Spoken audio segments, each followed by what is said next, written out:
Good morning students. हमने Riemann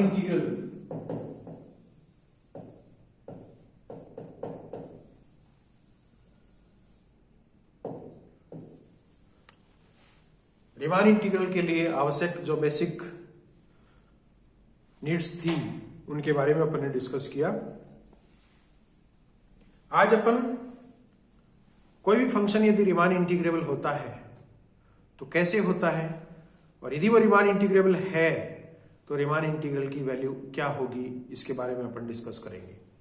अपन ये जानते हैं कि जब भी कोई फंक्शन रीमान इंटीग्रेबल होगा तो उसके लिए कुछ बेसिक चीजों की जरूरत पड़ती है, जिसमें अपन एक पार्टीशन लेते हैं। वो एक जनरल पार्टीशन अपन हमेशा ये काम में लेते हैं, P is equals to A which is equals to x0 x1 xr minus 1 xr and the last one is xn which is equals to b। यदि कोई function fx close interval ab में, जिसको अपन इंटरवल i लेते हैं, i is equals to close interval ab, यदि कोई function fx इस interval में रियल वैल्यूड है, बाउंडेड है और इसमें परिभाषित कोई फंक्शन अपने पास में है, तो अपन इस इंटरवल के पार्टीशन बनाते हैं, जिसमें एक जनरल पार्टीशन अपन इस तरह से कंसीडर करते हैं। इस जनरल पार्टीशन में एक अपन इनके सब इंटरवल्स बना सकते हैं, और उन सब इंटरवल्स में से एक स्पेशल टाइप का सब इंटरवल होता है जिसको अपन आर्थ सब इंटरवल बोलते हैं, और वो आर्थ सब इंटरवल IR के बराबर होगा, जिसको अपन XR माइनस 1 XR के रूप में काम मिलेंगे। चूंकि फंक्शन बाउंडेड होता है क्लोज इंटरवल AB में, इसलिए IR में भी बाउंडेड होगा, और जब IR में बाउंडेड होता है तो इसका सुप्रीमम और इन्फीमम भी एग्जिस्ट करता है। अपन स्टैंडर्ड फॉर्म में हमेशा कैपिटल M और small m supremum and infimum of fx in I काम में लेते हैं हमेशा, और capital MR and small mr are the supremum and infimum of fx in IR काम में लेते हैं। स्टैंडर्ड फॉर्म में हमेशा अपन इस तरह से काम में लेते हैं।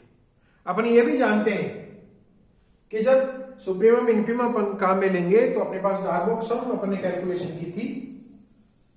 वो डार्बोक सम अपने जानते हैं क्या होता है, जिसमें दो तरह के डार्बोक सम होते हैं, एक अपर डार्बोक सम होता है और एक लोअर डार्बोक सम होता है।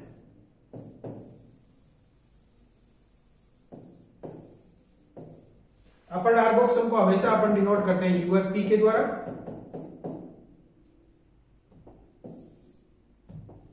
और वो UFP बराबर होता है summation of R is equal to 1 to n capital MR into XR minus 1। इसी तरह से जो लोअर डार्बोक सम होता है उसको अपन LFP लिखते हैं, और ये आपका बराबर होता है summation R is equal to 1 to n small mr into XR minus 1। तो ये सारी चीजें अपन ने डिस्कस की है। इसी से रिलेटेड एक प्रॉब्लम अपन ने की थी, और वो प्रॉब्लम ये थी जिसको अपन ये लिखते हैं कि small m into b minus a is less than और equals to LFP which is less than और equals to UFP which is less than और equals to capital M into b minus a। यहां से अपन को ये पता चलता है कि जो डार्बोक सम्स है वो डार्बोक सम हमेशा बाउंडेड होते हैं। LFP एंड UFP की जो वैल्यूज है वो वैल्यूज हमेशा इनके बीच में लाई करती है, इसका मतलब बाउंडेड है। तो ये सारे रिजल्ट्स जो थे वो रिजल्ट्स अपन ने पहले स्टडी किए हैं। इन्हीं रिजल्ट्स को लेकर के अपन आज रीमान इंटीग्रेशन डिफाइन करते हैं, that what is the Riemann integration. तो रीमान इंटीग्रेशन से पहले अपन दो तरह के रीमान इंटीग्रेशन डिफाइन करेंगे, जिसमें एक होता है लोअर रीमान इंटीग्रल और दूसरा होता है upper Riemann integral. So first we define the lower Riemann integral. Lower Riemann integral, lower Riemann integral क्या होता है, इसकी क्या परिभाषा होती है। अपन ये मान के चले कि let fx be a real valued bounded function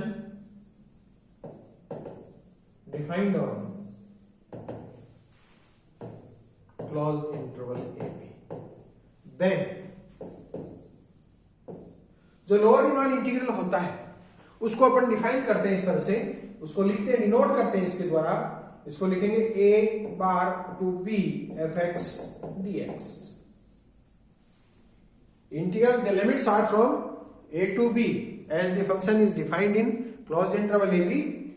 नीचे जो बार है वो ये डिफाइन करता है कि लोअर रीमान इंटीग्रल है, नोटेशन आपका है, और इस तरह से अपन इसको डिफाइन करते हैं।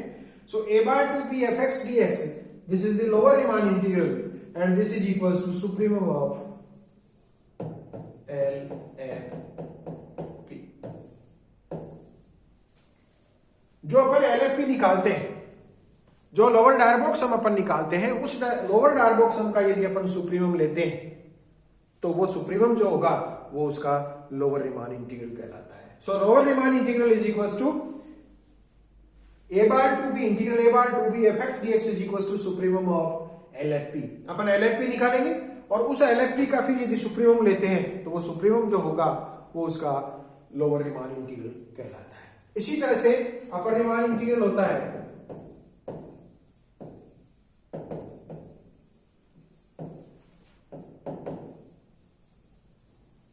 वो अपर रीमान इंटीग्रल अपन डिफाइन करते हैं इसी तरह से, late fx be a real valued bounded function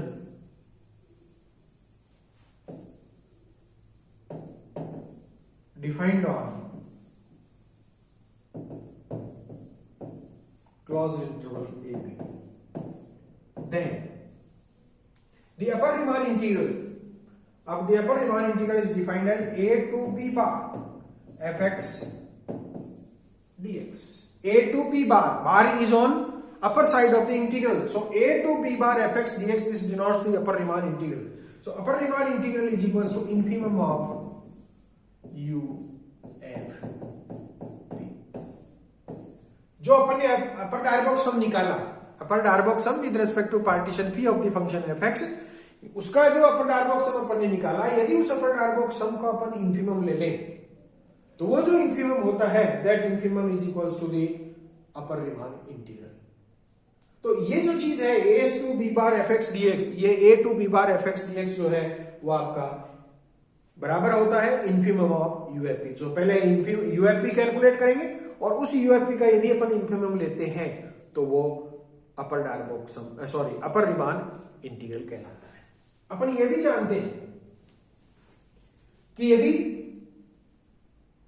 कोई फंक्शन अपन को दे रखा है तो उस फंक्शन का किसी पार्टीशन के रेस्पेक्ट में अपन लोअर डायरबॉक्स सम निकालते हैं और अपर डायरबॉक्स सम निकालते हैं।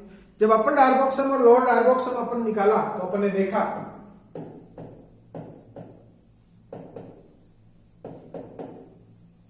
LFP is less than or equals to UFP। जो लोअर डायरबॉक्स सम है वो लोअर डायरबॉक्स सम हमेशा ही अपर डायरबॉक्स सम से कम होता है। अपन ने यह भी डिस्कस किया था कि चाहे जो भी पार्टीशन होता हो, चाहे जो भी पार्टीशन होता हो, हर पार्टीशन के रेस्पेक्ट में लोअर डायरबॉक्स सम हमेशा ही अपर डायरबॉक्स सम से कम होता है। यानी यदि अपन ये लेकर के चले कि मान लीजिए P1 और P2 दो पार्टीशन है किसी क्लोज्ड इंटरवल AB के, यदि ऐसा है तो अपन ये लिख सकते हैं, इस रिजल्ट को अपन इस तरह से लिख सकते हैं that LFP1 is less than और इक्वल्स टू UFP2। यानी पार्टीशन चाहे जो भी होगा लोअर डायरबॉक्स सम हमेशा ही अपर डायरबॉक्स सम से कम होता है, ये अपन जानते हैं।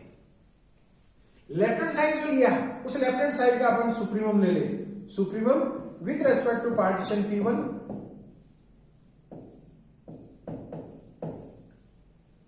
the supremum of LFP1 this is less than or equals to, इसको अपन राइट हैंड साइड जो है उस राइट हैंड साइड में P2 पे अपन इंफिमम यदि ले लेते हैं, इंफिमम of P2 which is the partition of closed interval AB UFP2। अपन अभी यही पढ़ा था लोअर रीमान इंटीग्रल और अपर रीमान इंटीग्रल में अपन ये पढ़ा कि LFP का यदि अपन सुप्रीमम लेते हैं तो वो तो आपका आता है लोअर रीमान इंटीग्रल, और जो राइट हैंड साइड में UFP2 है उसका यदि अपन इन्फीमम लेते हैं विद रेस्पेक्ट टू P2 तो ये मिलता है अपन को upper Riemann integral. So we get from this lower Riemann integral a to b bar fx dx is less than or equals to integral a to b bar, this is upper Riemann integral of the function fx dx. यहां से ये पता चला कि जो lower Riemann integral है, that lower Riemann integral is less than or equals to the upper Riemann integral always. So we get a result that the lower Riemann integral never exceeds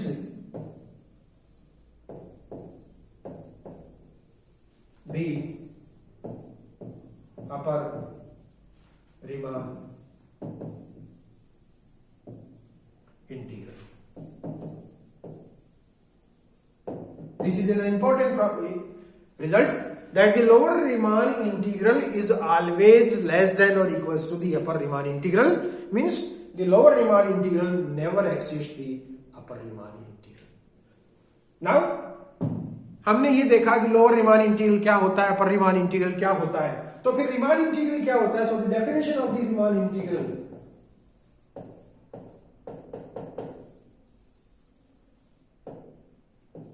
वो क्या होती है, let a function fx is real valued bounded defined on closed interval ab, and let p belongs to p a b, then fx is said to be Riemann integrable if the lower Riemann integral a to b bar fx dx is equals to the upper Riemann integral a to b bar fx dx, and both are equals to integral a to b fx dx. यानी यदि lower Riemann integral और अपर Riemann integral यदि आपस में बराबर होते हैं, exist करते हैं और आपस में बराबर होते हैं, तब अपन कहते हैं कि फंक्शन रीमान इंटीग्रेबल होगा, और उस वाली स्थिति में जो उसकी वैल्यू होगी वो integral a to b fx dx होगी. और इस वाली स्थिति में अपन ये कहते हैं, and we say that f belongs to RAB, means f belongs to RAB means f is Riemann integral. So we defined the Riemann integration. How to find the Riemann integral? What is the definition of the Riemann integral? What is the definition of the lower and the upper Riemann integral? And if both integrals are same, then the function is said to be Riemann integral. Thank you very much.